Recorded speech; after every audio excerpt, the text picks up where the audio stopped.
Good morning, everyone. We are together today on Staten Island, a borough that is too often forgotten by those in power. And we are standing on the site of Hillside Grove, a sanitation garage in the process of being reborn as more than 200 units of affordable housing. The ground we stand on is a physical testament to government's power to transform the lives of those it serves when it dares to tackle challenges with ambition, imagination, and competence. That power does not arrive automatically. It is the product of sweeping visions of what government can be, driven by leaders who make decisions governed by a love of every person who calls this city home, no matter how much they earn or how much influence they carry. As I continue to build out my administration and appoint senior level positions, those are the leaders I am seeking to elevate. The approach to governance that I want to define City Hall. Our administration will remember New Yorkers that have otherwise been forgotten. It will solve issues that have otherwise been forgotten. And so today, I'm so proud to appoint 2 deputy mayors who will not only work to deliver the affordability agenda that resonated with so many New Yorkers, but will lead the implementation of that new, more expansive approach to governance. First, I'm delighted to announce Leila Bozarg as my deputy mayor for housing. When most New Yorkers think about what causes them the most anxiety, what chips away most at their savings, what makes life in our city feel most impossible, housing is so often the answer. We don't have enough of it, and what we do have costs far too much. In Leila, New Yorkers will be able to place their trust in a public servant with a proven record of achievement, who has confronted the housing crisis with the urgency it demands. She boasts 15 years of shaping housing policy at senior levels of both city and federal government. She currently serves as New York Executive Director for Housing, where she directs the $25 billion housing capital budget and oversees housing and land use strategies across HPD, HDC, NYCHA, HRO, and DCP. More important than her resume, though, is who she has fought for. Since she assumed her role nearly 2 years ago, she has worked on behalf of tenants, low-income families too often left behind, public housing developments so frequently deemed secondary, and migrant communities whose welfare is often cruelly and pointedly forgotten. I am so eager to work with her to overhaul the housing landscape across our city, provide lower costs for New Yorkers, and make this city somewhere that many are able to call home again. In this work, she will have an exemplary partner in our Deputy Mayor for Economic Justice. This is a new position with a vast remit to tackle the inequality that too often permeates across our city, to go after unfair labor practices and corporate abuses, and above all, to build a city that puts workers and consumers before profit. This is a powerful role, and it demands a leader who has extensive experience fighting and winning on the largest stages.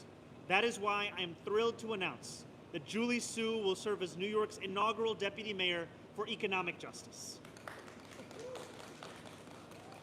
Julie served as President Biden's acting Secretary of Labor until this January and was Deputy Secretary of Labor before that. Her history of fighting for working people is well known to anyone in labor. As California Labor Commissioner, she took on wage theft and those who sought to exploit immigrant workers, work she only deepened in our nation's capital. Her work as a public servant is built atop her long legacy of tireless advocacy on behalf of those subjected to unimaginable exploitation. When she fought for Thai workers held in inhumane conditions in a makeshift garment factory in El Monte, California, she wasn't just defending the vulnerable, she was championing the otherwise forgotten. I turn to her to continue this work as she oversees the Taxi and Limousine Commission, Department of Consumer and Worker Protection, the Commission on Human Rights, Small Business Services, and several other agencies that will focus on New Yorkers' everyday economic realities. And I will ask her, as well as Deputy Mayor Bozarg, to lead with a compassion that too few working people expect from their leaders, a creativity that too few New Yorkers expect from public service, and a boldness that is too rare. Together, I am eager to measure our success by one simple metric: how many forgotten New Yorkers feel themselves now represented in City Hall? And how many people across this city feel their lives measurably improved by those fortunate enough to serve them? Thank you so much, and we will now hear from our new Deputy Mayor for Housing.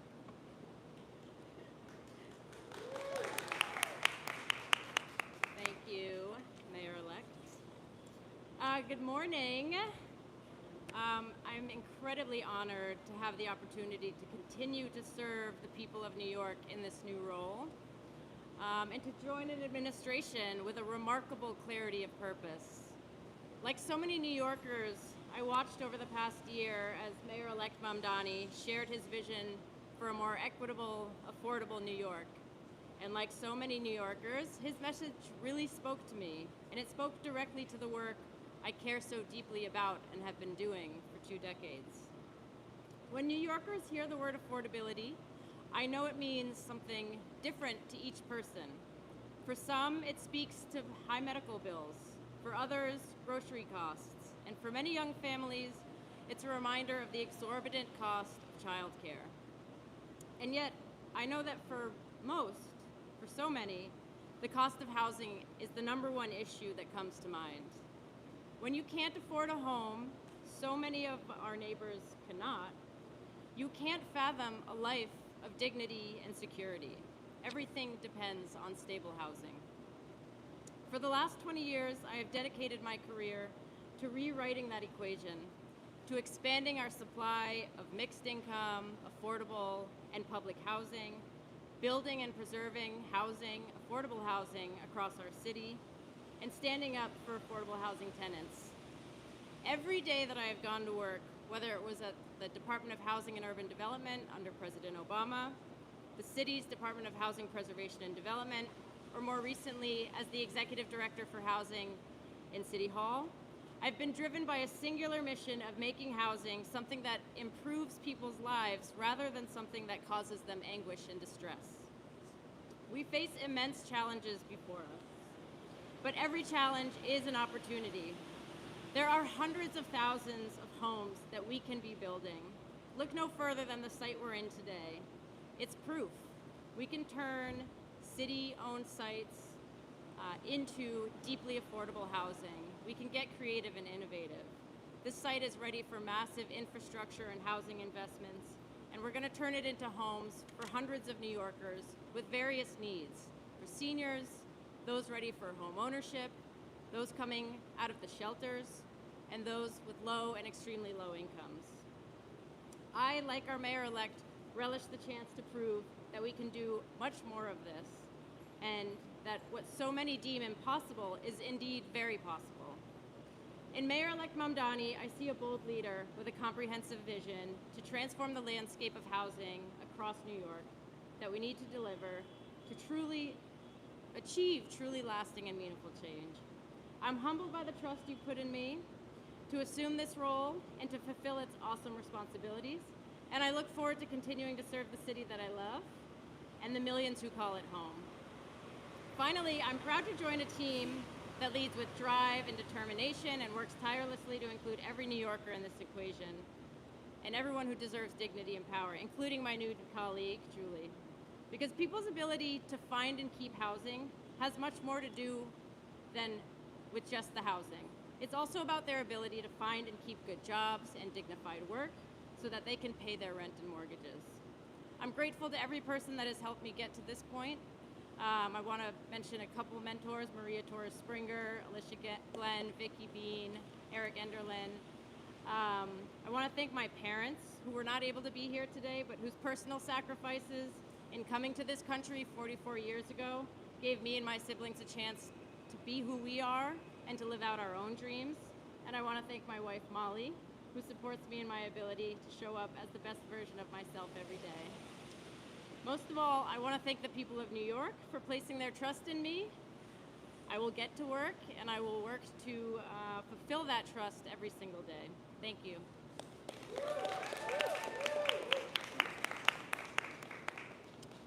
Now, our Deputy Mayor for Economic Justice, Julie Su.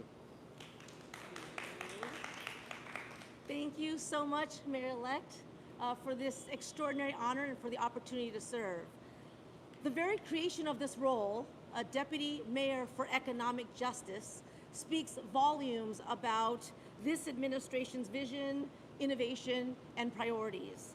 It reflects a clear understanding that economic justice, not just economic growth or economic strength, but justice matters. And it is not a side issue, but a core responsibility of city government. And this focus could not come at a more critical moment. Working people across the 5 boroughs and across our nation are being crushed by a cost of living crisis. They are laboring under unfair conditions, watching their pay stagnate, and living with the daily reality of widening inequality. Even as New York's economy has recovered from the depths of the pandemic, that recovery has not been widely shared. Wage growth for the highest earners has outpaced that of the lowest paid workers by 3 to 1. Half of working age New Yorkers struggle to afford their basic needs. And 1 in 4 lives in poverty, double the national rate. Mayor-elect Mamdani ran a transformative campaign focused on affordability, and I'm honored to help him deliver on that promise. That means a relentless focus on lowering the costs that are pushing so many families into poverty and so many out of the city that they love. But affordability is not just about bringing down costs, it's also about bringing up wages. That's why we have to make sure that jobs pay enough, that every worker gets a just day's pay for a hard day's work, and workers can organize and bargain collectively for their rights on the job. As the mayor-elect constantly reminds us, in the battle against inequality, one of our strongest tools is union density. I know that truth personally. When my parents first immigrated to the United States, they worked minimum wage jobs until my mom was hired by Los Angeles County. That's a unionized job, and it changed our lives. It allowed her to be home by 5:30, it let us go to the doctor when we were sick, and now that she's retired, she has a pension. And it brought stability, dignity, and the breathing room to dream. So it made the American dream more tangible for my family, and it put me on a path to law school. The power of a good job and the responsibility of government to guarantee basic standards of dignity and respect has guided my entire career. It drove my work as I fought for corporate accountability against those who exploited workers, and it shaped my tenure as California Labor Commissioner when we took on wage theft and stood up for immigrant workers. And it informed my work as acting U.S. Labor Secretary, where we worked to build power for workers across the entire country. So these are the experiences and the perspectives that I will bring to this role. And here is the promise that I believe local government can make and must keep. That in the richest city, in the richest country in the world, no one should be treated as disposable. That dignity on the job is not a privilege, but a right. That justice is not abstract, but it's felt in a paycheck that you can live on a schedule that you can build your life around, a workplace where your voice matters, and a city that has your back. Local government is where ideas become real. It is where policy meets people's lives. And under the Mamdani administration, New York City will once again show what it looks like when government chooses workers, when it delivers not just growth, but fairness, not just opportunity, but security, not just prosperity for some, but dignity and justice for all. I'm so grateful for this privilege to serve alongside amazing colleagues and under this history-making mayor-elect to deliver on this vision.